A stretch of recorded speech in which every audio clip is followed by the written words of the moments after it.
बच्चों, I am back with another chapter of your class 7th civics book.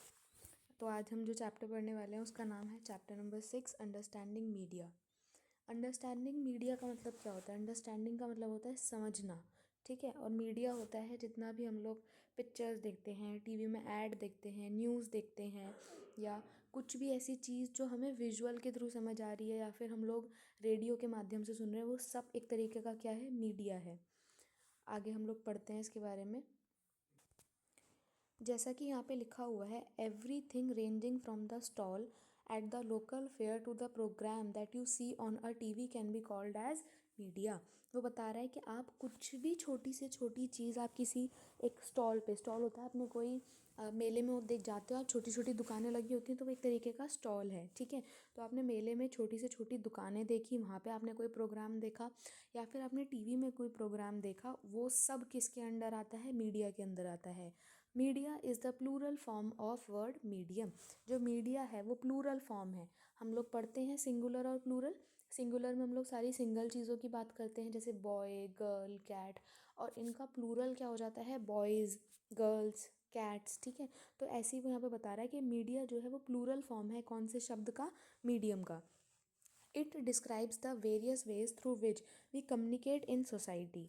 ये एक माध्यम है जिसकी वजह से एक आप कह सकते हो एक ऐसा स्रोत है आपके लिए, एक ऐसा मीडियम है जिसके माध्यम से हम लोग क्या कर पाते हैं? सोसाइटी में कम्युनिकेट कर पाते हैं, अपना संप्रेषण कर पाते हैं, आपस में बातचीत कर पाते हैं। Because media refers to all means of communication. Everything ranging from phone call to the evening news on TV can be called as media. कोई भी ऐसी चीज़ आप फ़ोन पे बात कर रहे हो किसी से, वो भी क्या है? एक तरीके का मीडिया है। आप अपने विचारों को, आप अपनी किसी भी बात को आप दूसरे की बात सुन पा रहे हो, उससे बात कर पा रहे हो। ऐसे ही टीवी, रेडियो, ये सब भी जो आप शाम को टीवी में न्यूज़ देखते हो, वो सब भी क्या है? मीडिया है। TV, radio and newspaper are a form of media that reaches million of peoples और the masses across the country. TV, radio, newspaper ऐसे कुछ एग्जाम्पल्स हैं मीडिया के जो हमारे देश में बहुत ज़्यादा क्या हैं? फेमस हैं। These they are called as mass media. ये क्वेश्चन आपके चैप्टर में इम्पॉर्टेंट है, ये आपके पेपर में आ सकता है कि मास मीडिया क्या होता है, ठीक है। तो इसको ध्यान से देखिएगा। आगे हम लोग पढ़ते हैं media and technology. It would probably difficult for you to imagine your life without the media. आज की डेट में जिसमें कि हम फ़ोन के इतने आदी हो चुके हैं, क्या हम अपना जीवन इमेजिन कर सकते हैं बिना मीडिया के? बिना टीवी, रेडियो, फ़ोन, न्यूज़पेपर, इन सब के हम अपना जीवन इमेजिन कर सकते हैं? But cable television and the wide spread use of internet is a recent phenomenon. ये जो आज की डेट में हम लोग केबल टीवी इस्तेमाल कर रहे हैं, फ़ोन इस्तेमाल कर रहे हैं, इंटरनेट इस्तेमाल कर रहे हैं, ये अभी का हाल ही में आने वाला एक फिनोमिनन है, एक हास्य आप कह सकते हो। एक अभी ही जो चीज़ है, लेटेस्ट चीज़ है जो अभी स्टार्ट हुई हैं। These have been around for less than 20 years. ये सब चीज़ें आज से 20 साल पहले तक ही बस हम लोग को देखी जा रही हैं। आप बात करो, अगर आज से 20 साल पहले आप जाओगे तो फ़ोन्स नहीं होते थे। आपने अपने मम्मी पापा को, दादा दादी को बात करते सुना होगा कि उस टाइम इतने फ़ोन नहीं हुआ करते थे, वो लोग रेडियो से सुनते थे, मोहल्ले में कोई एक ही टीवी हुआ करता था। तो सेम चीज़ वो यहाँ पे बता रहा है कि ये सब चीज़ें जो फ़ोन, इंटरनेट, टीवी, इन सब का जो एक आप कह सकते हो एक दौर है, वो अभी कुछ 20 सालों से ही शुरू हुआ है। The technology that mass media uses keeps changing. जो टेक्नोलॉजी मास मीडिया यूज़ करती है वो चेंज होती रहती है। कैसे चेंज होती रहती है? पहले हम लोग को इन्फॉर्मेशन का स्रोत, हम लोग के लिए कोई भी हमें इन्फॉर्मेशन चाहिए होती तो मान लीजिए हम उसका स्रोत होता था हमारे पास रेडियो, उससे सिर्फ हम सुन पाते थे। धीरे धीरे धीरे धीरे काफ़ी सारे चेंजेस हुए, तो हम लोगों ने देखा कि हम लोग टीवी पे न्यूज़ सुनने लगे, तो हम उससे सुन भी पा रहे थे और न्यूज़ को देख भी पा रहे थे। तो ऐसे करके जो टेक्नोलॉजी है वो काफ़ी टाइप्स में क्या होती रहती है? चेंज होती रहती है। Newspaper, television and radio can reach millions of people because they use certain technologies. वो बता रहा है कि न्यूज़पेपर, टेलीविज़न और रेडियो मिलियंस ऑफ पीपल तक पहुंच सकता है क्योंकि वो कुछ सर्टेन टाइप की टेक्नोलॉजीज़ का यूज़ करते हैं। We also tend to discuss newspapers and magazine as the print media. Print material है ना ये, न्यूज़पेपर, मैगजीन, ये सब आप पेपर पे आपको मिलता है, तो इसको हम क्या कहते हैं? प्रिंट मीडिया कहते हैं। And TV and radio as the electronic media. ये भी इंपॉर्टेंट क्वेश्चन है, ये पेपर में बिल्कुल आ सकता है, इसको ध्यान से पढ़ना। कि जो हम लोग न्यूज़पेपर और मैगज़ीन्स हम लोग देखते हैं वो क्या है, प्रिंट मीडिया है। वहीं दूसरी तरफ टीवी और रेडियो जो है वो कौन से मीडिया हैं, इलेक्ट्रॉनिक मीडिया हैं। अब वो पूछ रहा है कि आपको ऐसा क्यों लगता है कि न्यूज़पेपर को हम प्रिंट मीडिया कहते हैं। As you read further you will find that his this naming is related to the different technologies that these media use. इन सब का नाम प्रिंट मीडिया, इलेक्ट्रॉनिक मीडिया क्यों पड़ा? इसलिए पड़ा कि इनके पीछे ये मतलब इनका उत्पादन कैसे हो रहा है।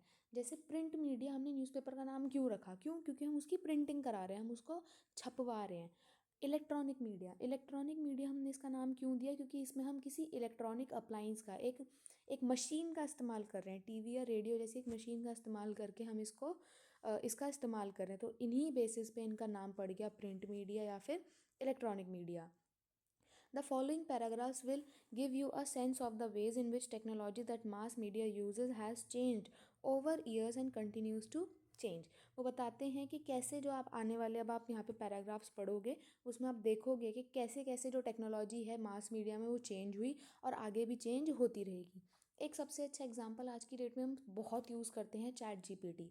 आज से आप 2 3 4 साल पीछे भी अगर आप जाओगे, 3 साल पीछे भी अगर आप जाके देखोगे तो चैट जीपीटी नाम का हमारे पास कोई यंत्र था ही नहीं।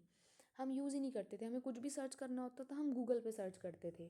आप 5 6 साल 7 साल पीछे और जाओ, हम लोग गूगल भी यूज़ नहीं कर रहे थे, हम लोग क्या यूज़ करते थे, डिक्शनरीज़ यूज़ करते थे। होती है हम सबके पास पॉकेट डिक्शनरी, हम उसमें से देखते थे। तो ये जो कम्युनिकेशन का या फिर इंफॉर्मेशन का जो एक पैटर्न है वो हमेशा क्या होता रहता है, चेंज होता रहता है। चेंजिंग टेक्नोलॉजी और machines and making technology more modern helps media to reach more people. कैसे?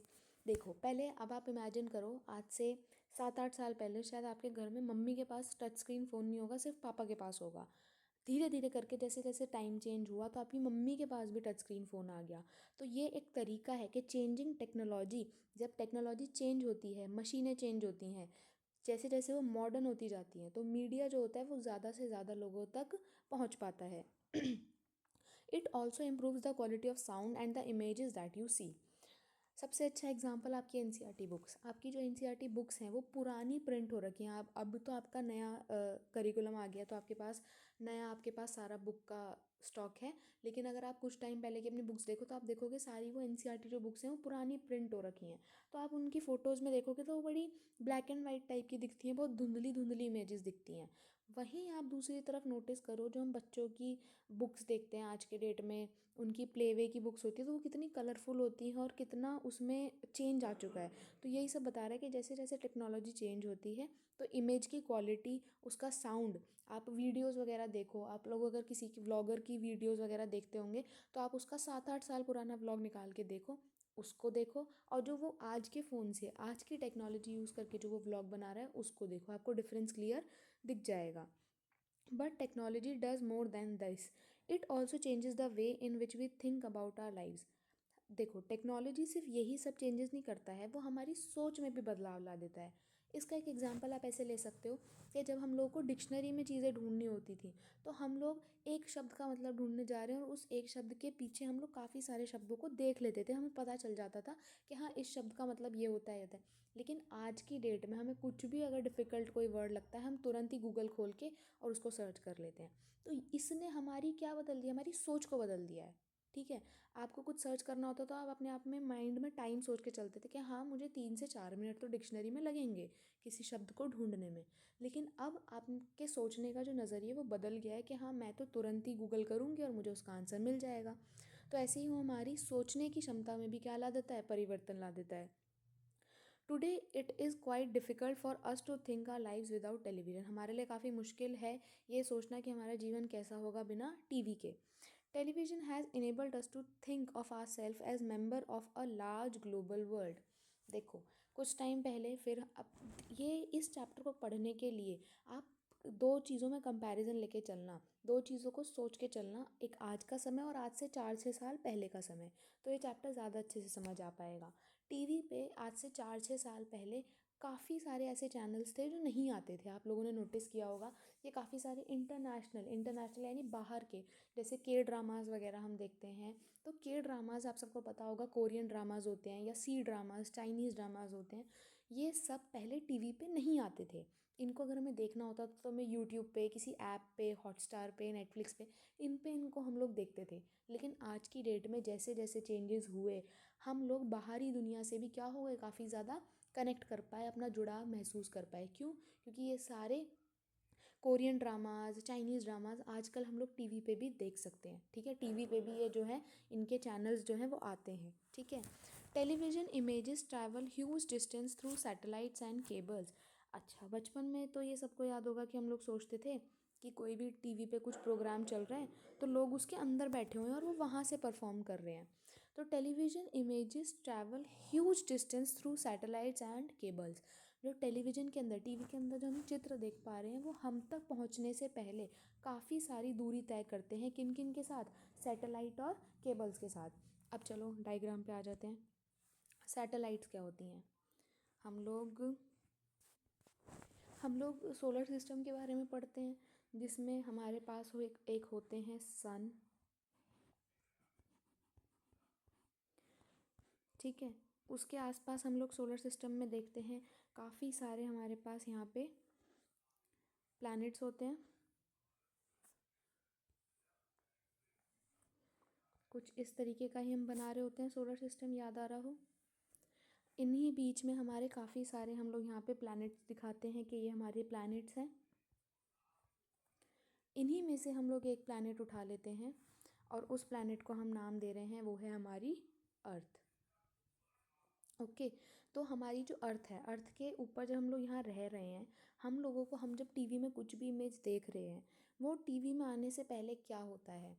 देखो, हमारी जो अर्थ है उसके बाहर कुछ सैटेलाइट्स होते हैं। अब सैटेलाइट्स क्या होता है? सैटेलाइट्स होते हैं कुछ एक्सटर्नल, आप ऐसे कह सकते हो जैसे फ़ोन तो नेट तो आपके फ़ोन में भी होता है ना। आप रिचार्ज कराते हो, आपके फ़ोन में नेट वैसे भी आ जाता है।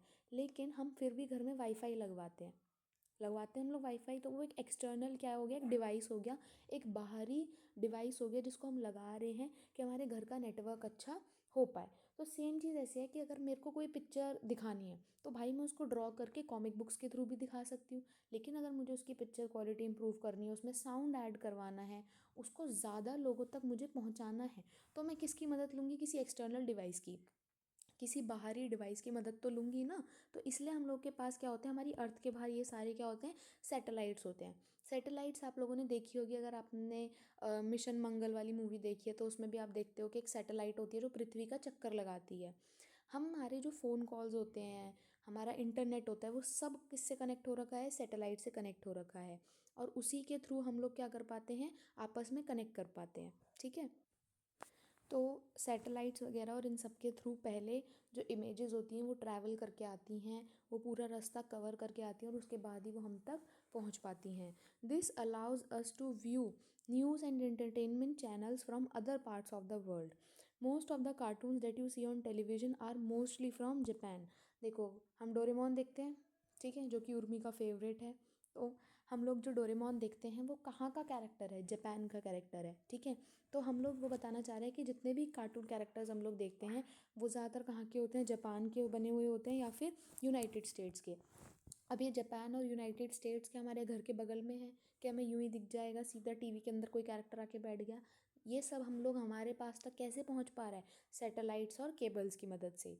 We can now be sitting in Chennai और Jammu and can see images of a storm that hit the coast of Florida in the United States. अगर आप चेन्नई या जम्मू में बैठे हुए हो, आप उधर बैठकर भी देख सकते हो कि यूनाइटेड स्टेट्स के फ्लोरिडा के तट पे कौन सी सुनामी आई है। ठीक है, कौन सा बवंडर आया है, तूफान आया है। Television has brought the world closer to us. Television ने दुनिया को हमारे क्या ला दिया है? पास ला दिया है। अब हम लोग जो अगला टॉपिक पढ़ने वाले हैं वो है क्या? Media and money. The different technologies that mass media use are expensive. जितनी भी different different technologies mass media इस्तेमाल करती है वो बहुत ही ज़्यादा एक्सपेंसिव होती है। इसका एग्जांपल हम ऐसे ले सकते हैं, अगर मेरे मेरे घर पे फ़ोन का नेटवर्क अच्छा नहीं आ रहा है तो क्या मैं अपना सैटेलाइट खुद से ख़रीद के धरती के बाहर भेज सकती हूँ? कि मैंने अपने लिए खुद का एक पर्सनल सैटेलाइट ख़रीदा और मैं उसको, कि वो तो सिर्फ मेरे फ़ोन का सिग्नल मैच करेगा, क्या ऐसा पॉसिबल है? नहीं। तो ये सब क्या होती है, ये सब चीज़ें काफ़ी ज़्यादा एक्सपेंसिव होती हैं और ये एक कंट्री बेस पे चलती हैं। ये ऐसा नहीं होता है कि हर उसमें हर स्टेट का बंदा या हर वोडाफोन वाला अपना अलग सैटेलाइट भेजेगा, एयरटेल वाला अलग सैटेलाइट भेजेगा। तो ये सब चीज़ें क्या होती हैं, बहुत ज़्यादा एक्सपेंसिव होती हैं। Just think about the TV studio in which news reader sit. It has light, camera, sound, recorder, transmission, satellite, all of which cost a lot of money. आप सब ने देखा होगा जहाँ पे न्यूज़ वगैरह रिकॉर्ड होती हैं, न्यूज़ देखते हैं हम लोग। रिपब्लिक भारत आप लोगों ने एक न्यूज़ चैनल देखा होगा, उसमें आप देखते हो कि कैसे वो पूरा सेटअप दिखाते हैं कि कैसे उनके लाइट्स होती हैं, कैमराज होते हैं, साउंड रिकॉर्डर होते हैं। तो ये सब चीज़ों में क्या जाता है, काफ़ी ज़्यादा पैसा जाता है, ठीक है। In a news studio, it is not only the news reader who needs to be paid, but also a number of other people who help put the broadcast together. जो एक न्यूज़ स्टूडियो होता है उसमें सिर्फ पैसे उसको ही नहीं मिलते हैं जो आके न्यूज़ सुना के जा रहा है। उस न्यूज़ सुनाने के पीछे बहुत लोगों की मेहनत लगी होती है। कोई कैमरा सेट कर रहा होता है, कोई माइक सेट कर रहा होता है, कोई उसमें एनिमेशन डाल रहा होता है। आप देखते हो ना कि एकदम से न्यूज़ में एकदम ऐसे बड़ा बिजली कड़कते हुए कुछ भी न्यूज़ आ रही है, रेड कलर के हेडलाइंस बनते हैं, वो कोई कर रहा है। कोई उसमें स्क्रिप्ट तैयार कर रहा है, कोई इन्फॉर्मेशन ला रहा है, कोई ग्राउंड पे जाके रिकॉर्ड कर रहा है। आप देखते हो कि कहीं पे अगर कोई एक्सीडेंट हो जाता है तो एक जो रिपोर्टर्स होते हैं वो जाके रिकॉर्ड करके लाते हैं, और जो न्यूज़ रीडर होते हैं यानी जो स्टूडियो में खड़े होके न्यूज़ बोल रहे होते हैं वो लोग उस चीज़ का मतलब उस चीज़ को बोलते हैं, ठीक है। तो हम लोगों ने यहाँ पे पढ़ा कि बहुत सारे लोगों की मेहनत लगती है उस एक न्यूज़ को ब्रॉडकास्ट करने में, उतारने में। This include those who look after the camera and lights. Also you read earlier that technologies that mass media use keep changing and so a lot of money is spent on getting the latest technology. हमने पीछे पढ़ा कि जो ये technologies हैं ये दिन ब दिन चेंज होती जाती हैं। एक और एग्जांपल के साथ हम इसको समझते हैं, आईफोन्स। आईफोन्स आज की डेट में इसका बहुत अच्छा एग्जांपल है। आप अभी पिछले साल जाओगे तो आपको याद आएगा कि आईफोन 16 जो था वो काफ़ी ज़्यादा फेमस हो रखा था कि हाँ हर किसी को आईफोन 16 लेना था।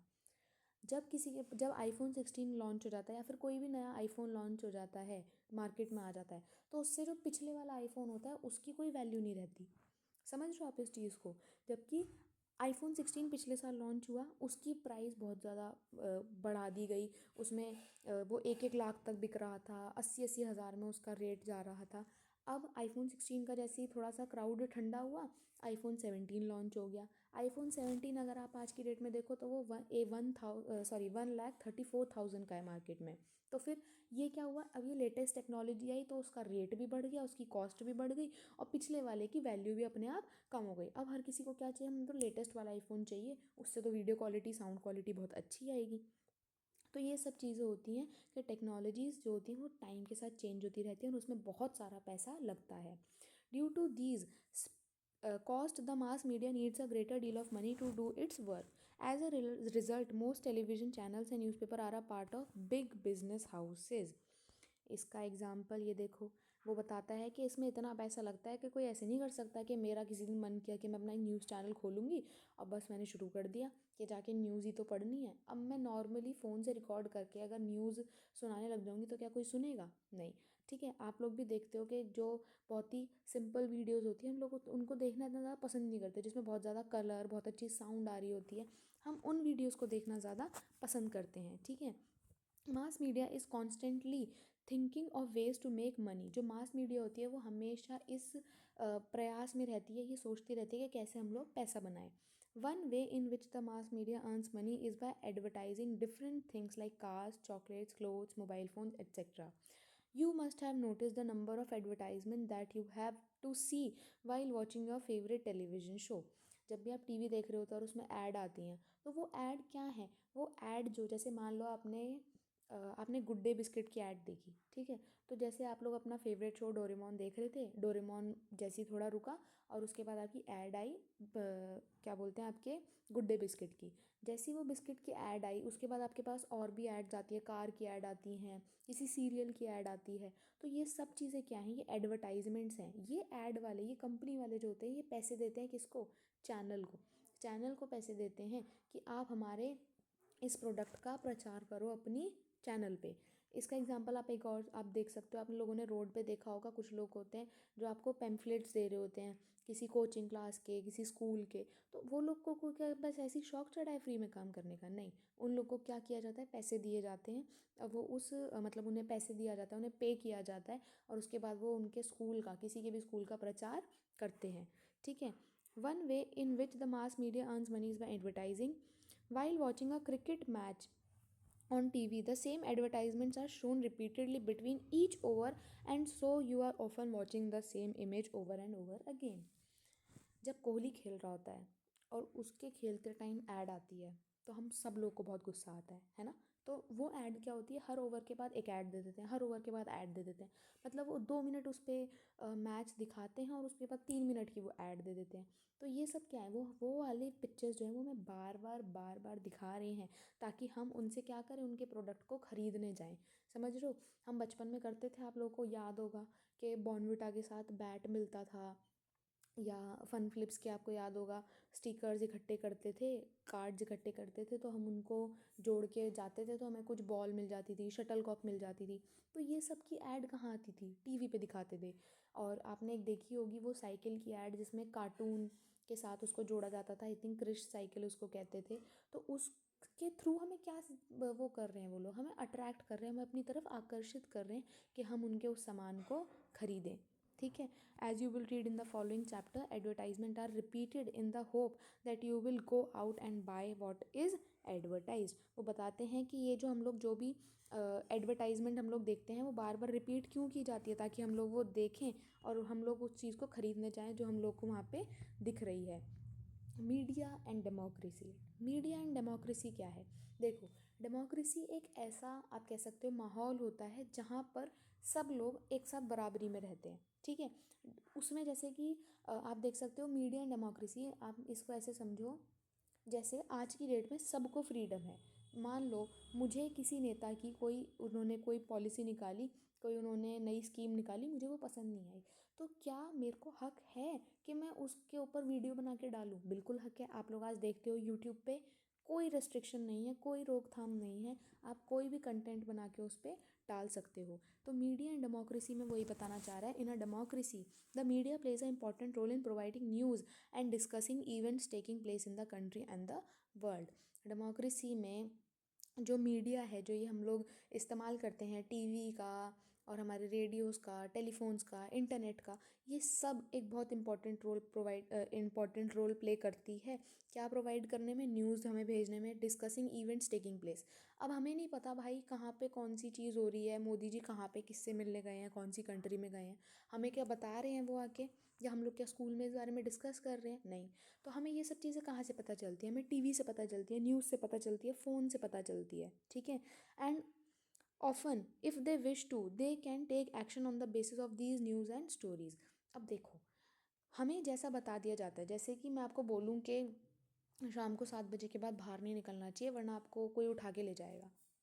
तो ये एक तरीके की क्या है, ये अगर मैं ऐसी झूठी अफ़वाह मैं फैलाती रहूँगी, ऐसी झूठी चीज़ें मैं बोलती रहूँगी, तो लोगों पे उसका इम्पैक्ट पड़ेगा। तो सेम चीज़ वो यहाँ पे बताना चाह रहा है कि मीडिया जो दिखाएगी उसको, उसका जो फ़र्क है वो नॉर्मल लोगों पे, जो हम लोग हैं, जो सिटीजन्स हैं, हम जो आम नागरिक हैं, उन पे उसका फ़र्क पड़ेगा। अगर मीडिया में दिखाएगी कि ये नेता तो बेकार है, ये तो बेकार है, बेकार है, बेकार है, अगर वो दिखाती रहेगी तो हम लोग चाहे उस नेता को जानते ना हो, हम लोग ने उसके काम के बारे में असल में पढ़ा भी ना हो, लेकिन हम लोग उसे देख के मान जाएंगे कि हाँ भाई अगर न्यूज़ कह रही है तो वो बंदा सही में बेकार होगा। And often if they wish to they can take action on the basis of these news and stories. Some of the ways in which they can do this is by writing letters and concern minister organising a public protest, starting a signature campaign asking the government to rethink its programme. देखो, same चीज़ आप एक इसका example ऐसे ले सकते हो कि हमारी मान लो गवर्नमेंट ने एक नई स्कीम लॉन्च करी मिड डे मील की। ठीक है। अब मिड डे मील की स्कीम जैसे ही लॉन्च हुई तो लोगों को ना पसंद नहीं आया कि अरे क्या स्कीम है, हमें तो पसंद नहीं आ रही। मेजॉरिटी लोग यानी काफ़ी भारी भारी जो बहुमत थी उसको ये चीज़ पसंद नहीं आई, उसको ये जो स्कीम थी सरकार की वो पसंद नहीं आई। तो क्या कर सकती है, वो एक लेटर लिख सकती है पब्लिक प्रोटेस्ट का। यानी प्रोटेस्ट हम लोगों ने पढ़ा था, आपको चैप्टर में याद होगा। प्रोटेस्ट का मतलब होता है किसी भी चीज़ को लेके आंदोलन करना, जो भी चीज़ आपको गलत लग रही है, आपका उस पर कुछ अपना आपका कुछ व्यू है, आपकी उस पर कुछ सोच है, तो आप उस पर प्रोटेस्ट करते हो, ठीक है।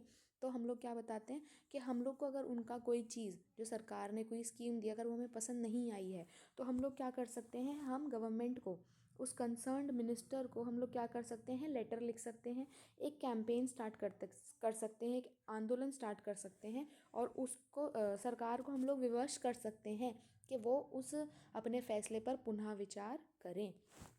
Given the role that media is providing information, it is important that information be balanced. Let us understand what we mean by a balanced media report by reading two versions of the same news event given on the next page. नीचे जो आप लोग ये देख रहे हो, दो newspaper की कटिंग्स हैं, इसमें सेम ही आप कह सकते हो सेम ही इंसिडेंट के बारे में, सेम ही चीज़ के बारे में बात हो रही है, लेकिन ये दो अलग अलग लोगों का व्यू है। हम पढ़ते हैं। पहला है न्यूज़ ऑफ इंडिया की रिपोर्ट और दूसरी है इंडिया डेली की रिपोर्ट, ठीक है। तो हम पहले न्यूज़ ऑफ इंडिया की रिपोर्ट पढ़ते हैं। Crackdown on polluting factories, protester block roads and disturbed traffic. देखो, पॉल्यूटिंग फैक्ट्रीज जो पॉल्यूशन कर रही हैं उस पर लोगों ने रोड जाम कर रखे हैं और ट्रैफिक बहुत ज़्यादा हो रहा है, इस बारे में है, ठीक है। ये जो रिपोर्ट है आप यहाँ देख रहे हो, राधिका मलिक, ये नाम लिखा हुआ है किनका, जिन्होंने इस आर्टिकल को लिखा है। Violent protesters by owners and workers brought the city to a standstill today. People getting to work could not do so on time because the huge traffic jams. वो बताती हैं कि काफ़ी सारे अपद्रवी जो प्रोटेस्टर्स थे उन लोगों ने आके क्या कर रखा है, जाम कर रखा है, और जो लोग ऑफिस टाइम से जाना चाहते थे वो लोग पहुंच नहीं पाए। The owners and workers are protesting the government's decision to close down polluting factory units. वो बता रहे हैं कि जो ओनर्स हैं और वर्कर्स हैं वो लोग क्या कर रहे हैं, प्रोटेस्ट कर रहे हैं, किसके अगेंस्ट, सरकार के खिलाफ वो प्रोटेस्ट कर रहे हैं, क्योंकि सरकार ने एक, आप कह सकते हो, एक फैसला कर दिया कि अब हम फैक्ट्रीज़ को क्या करेंगे, बंद करेंगे, जो भी ये पॉल्यूशन क्रिएट कर रही हैं। Although the government did take this decision rather hastily, the protesters have known for quite some that their units are not legal. Moreover, the levels of pollution in the city will be gently reduced by this closure. Mr. Jain, as well as known figure in the city, said with the city gradually becoming India's new business hub, it is important that it be a clean and green city. Polluting factories should be moved. The factory owners and workers should accept the relocation being offered by the government instead of protesting. पहले उसमें उन्होंने बताया कि कैसे जो क्या बोलते हैं, आप कह सकते हो अवैध तरीके से जो पॉल्यूशन वहाँ पे हो रहा है, और सरकार के मना करने के बावजूद भी पॉल्यूशन वहाँ पे होता जा रहा है, होता जा रहा है। तो इन सब चीज़ों को लेकर ये हम सरकार ने ये फैसला लिया कि हम लोग उन फैक्ट्रीज़ को बैन करेंगे। मिस्टर जैन जो एक जानी मानी फिगर हैं सिटी की, शहर की, उन्होंने कहा कि जैसे जैसे सिटी जो है हमारी बहुत ज़्यादा डेवलप होती जा रही है, इंडिया की जो सिटीज़ हैं वो डेवलप होती जा रही हैं, ये ज़रूरी है कि वो साफ़ सुथरी भी रहें। इसीलिए हम लोग फैक्ट्री ओनर्स से ये निवेदन करते हैं कि हम उन्हें जहाँ रीलोकेट कर रहे हैं, यानी हम उन्हें पुनः स्थापित कर रहे हैं, एक जगह से उठा के दूसरी जगह पे पुनः स्थापित कर रहे हैं, वहाँ पे वो उस ऑफ़र को एक्सेप्ट करें, ना कि सरकार के खिलाफ आंदोलन करें। दूसरी रिपोर्ट है India daily. Closure of factories causes unrest. Closure यानी बंद होना, फैक्ट्रीज़ का क्या कर दिया लोगों में, अनरेस्ट। रेस्ट का मतलब होता है आराम, और अनरेस्ट हो गया यानी कोई आराम नहीं। The closure of 1 lakh factories in the cities residential area is likely to become a serious issue. ये लोग अपनी रिपोर्ट में क्या लिखते हैं कि जो 1 लाख फैक्ट्रीज़ को बंद होने का जो फैसला सरकार ने लिया है, ये काफ़ी सीरियस इशू है। On Monday, thousand of factory owners and workers took to the streets to strongly protest this closure. They said that their livelihoods would be lost. अब वो बताते हैं, इस न्यूज़ रिपोर्ट में वो लोग लिख रहे हैं कि ऐसे उनके सरकार के इस फैसले की वजह से काफ़ी सारे जो फैक्ट्री ओनर्स थे और उनके जो वर्कर्स थे वो सड़क पे उतर आए, और उन्होंने कहा कि हमारा तो ऐसे रोज़गार छिन जाएगा। They say that the fault lies with the municipal corporation because it continued to issue licences for new factories to be set up in residential areas.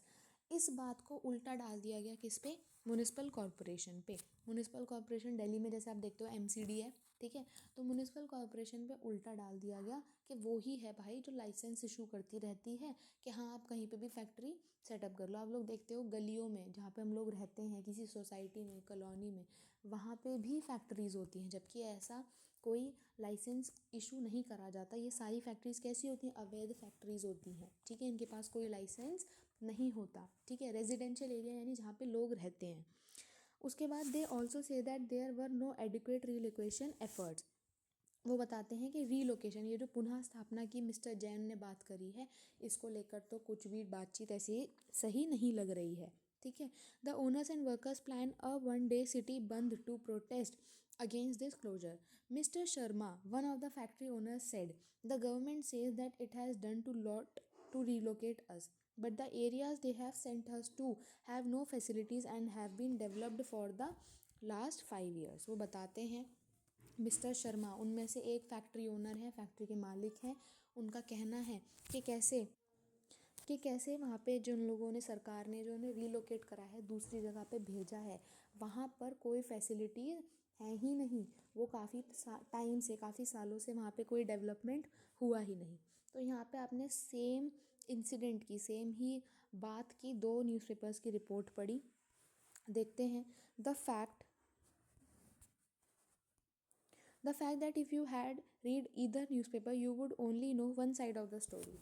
If you had read news of India you would most likely think of the protester as a nuisance। वो बताते हैं कि कैसे अगर आपने सिर्फ एक ही report पढ़ी होती तो आपको लग रहा होता हाँ ये प्रोटेस्टर्स तो गलत कर रहे हैं इनका, क्योंकि आपने एक ही जने की बात सुनी, ठीक है, सरकार की बात सुनी कि हाँ भाई हम तो इन्हें दूसरी जगह रिलोकेट कर रहे हैं।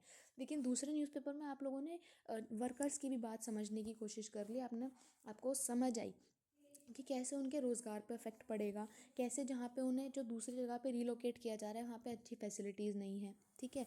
Neither of the stories is a balance report. इन दोनों में से कोई भी स्टोरी, कोई भी आर्टिकल बैलेंस्ड रिपोर्ट का एग्जाम्पल नहीं है।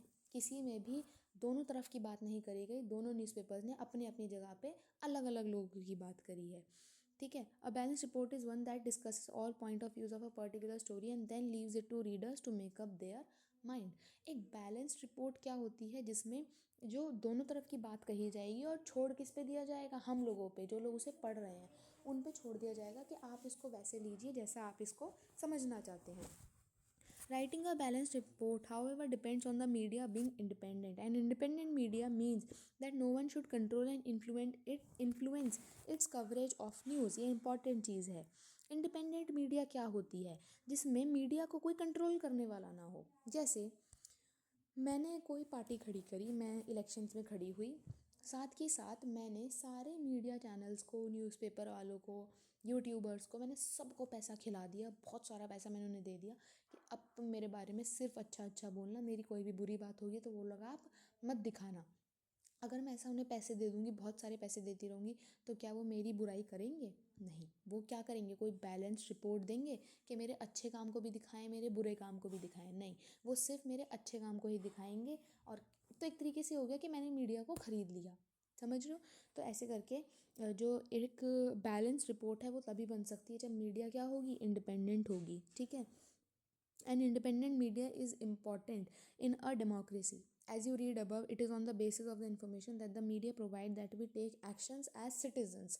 मेरे को अगर बोल दिया जाए कि भाई बहुत पोल्यूशन है, बहुत पोल्यूशन है, दिल्ली की सरकार बेकार है, दिल्ली की सरकार बेकार है, दिल्ली की सरकार बेकार है, अगर मेरे को न्यूज़ में यही चीज़ सुनने को मिलती रहेगी तो मैं अपना दिमाग लगाऊंगी ही नहीं, मैं उस बारे में सोचूंगी ही नहीं कि हाँ भाई असल में पॉल्यूशन है या इस चीज़ को बस बोल बोल के करा जा रहा है। वैसे तो पॉल्यूशन है, लेकिन उस चीज़ को मेरे माइंड में कैसे डाला जा रहा है वो डिपेंड करेगा कि मैं कैसा एक्शन लूँगी, उस पर कैसा विचार करूँगी, ठीक है। However, the reality is that media is far from independent। ये तो उन्होंने असलियत बताई कि मीडिया जो है वो इंडिपेंडेंट नहीं है।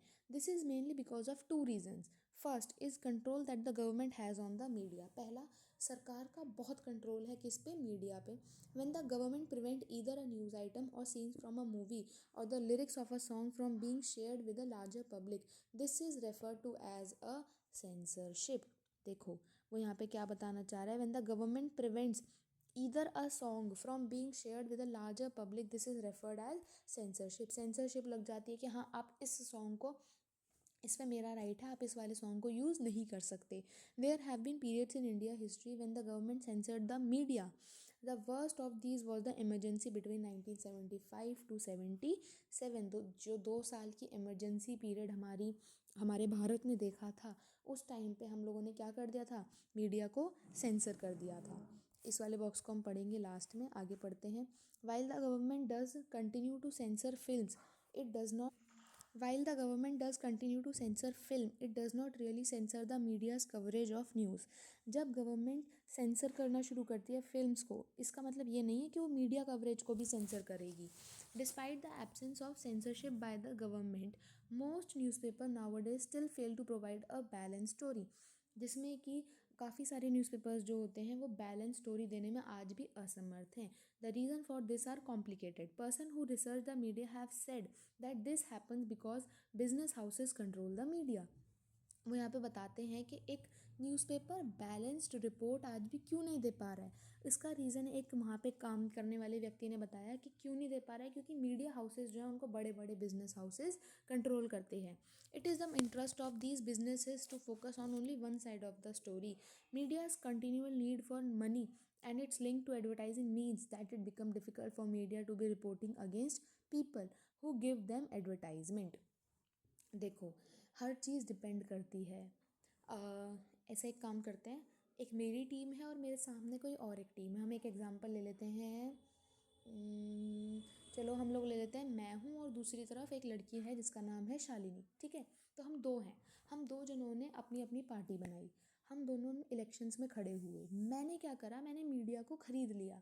मीडिया को ख़रीद के मैंने उसको बोला कि तू मेरे बारे में अच्छी अच्छी चीज़ें दिखा और शालिनी के बारे में सारी उनके बुरे काम दिखा.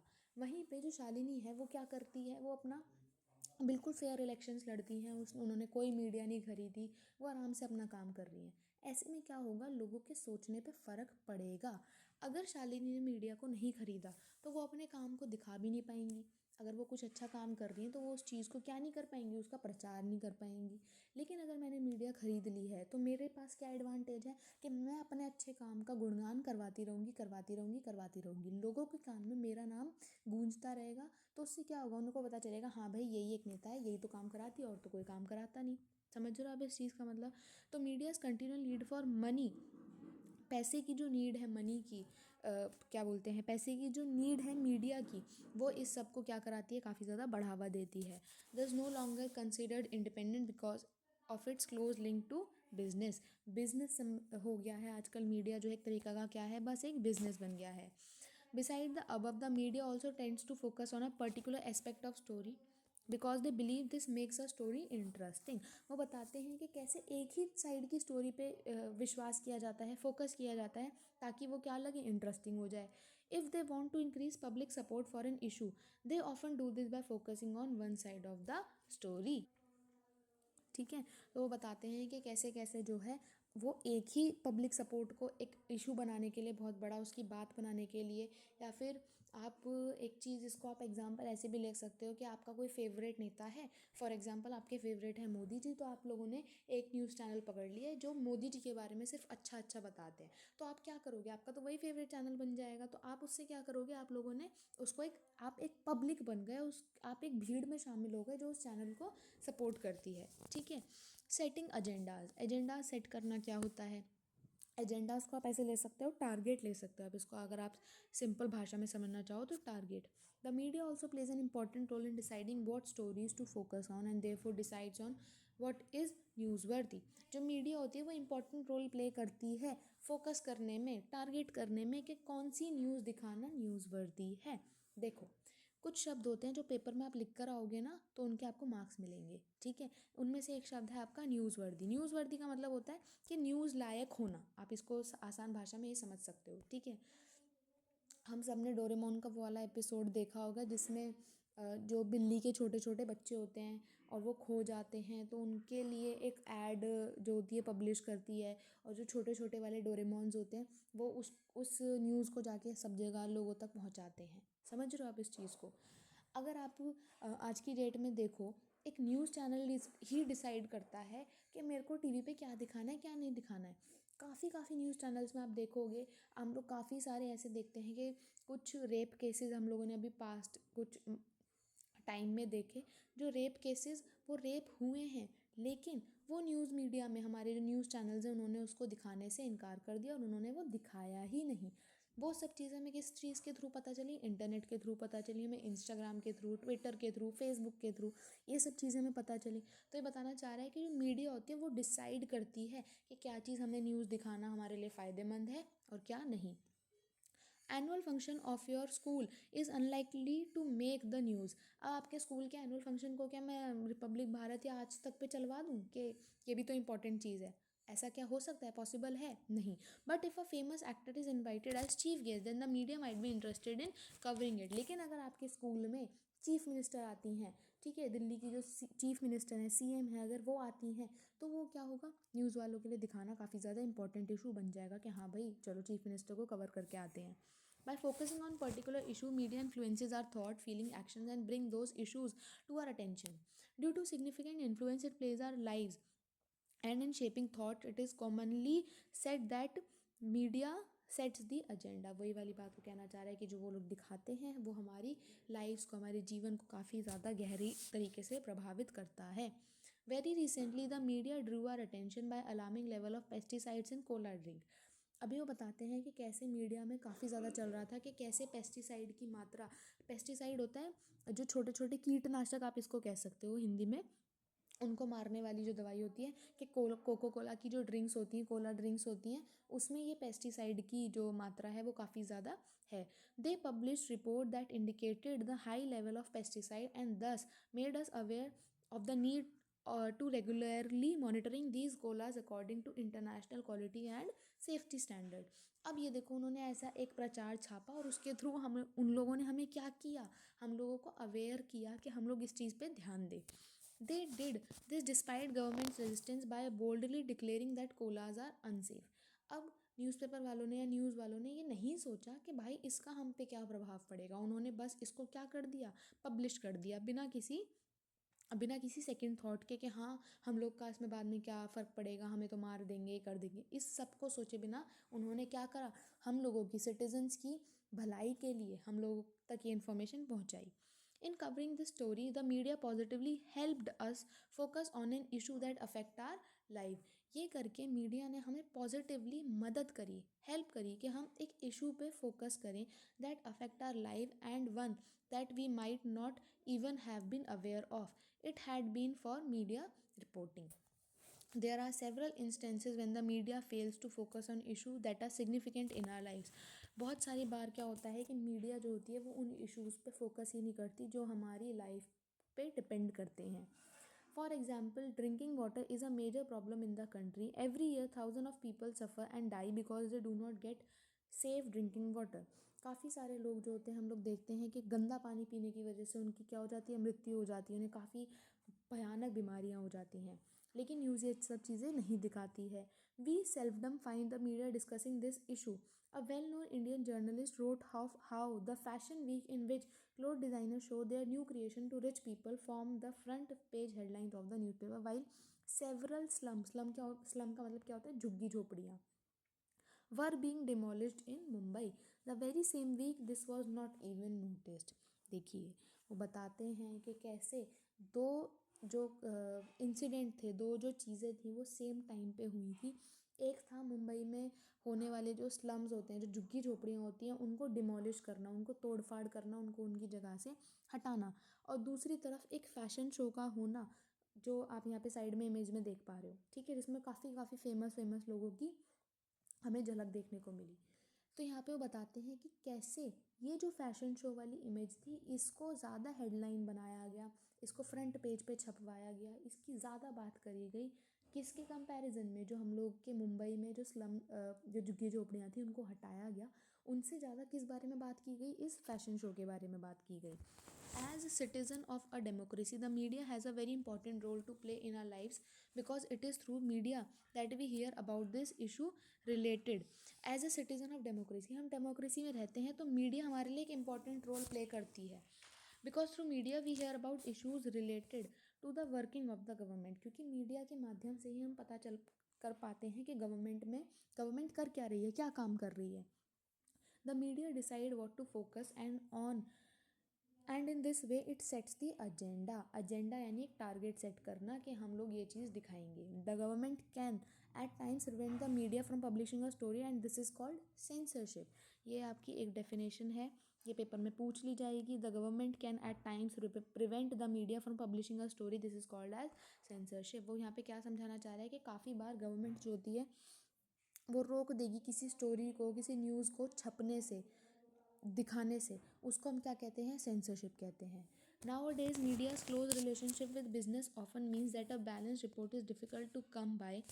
Given this, it is important for us to aware that factual information that a news report provide is not often complete and can be one-sided.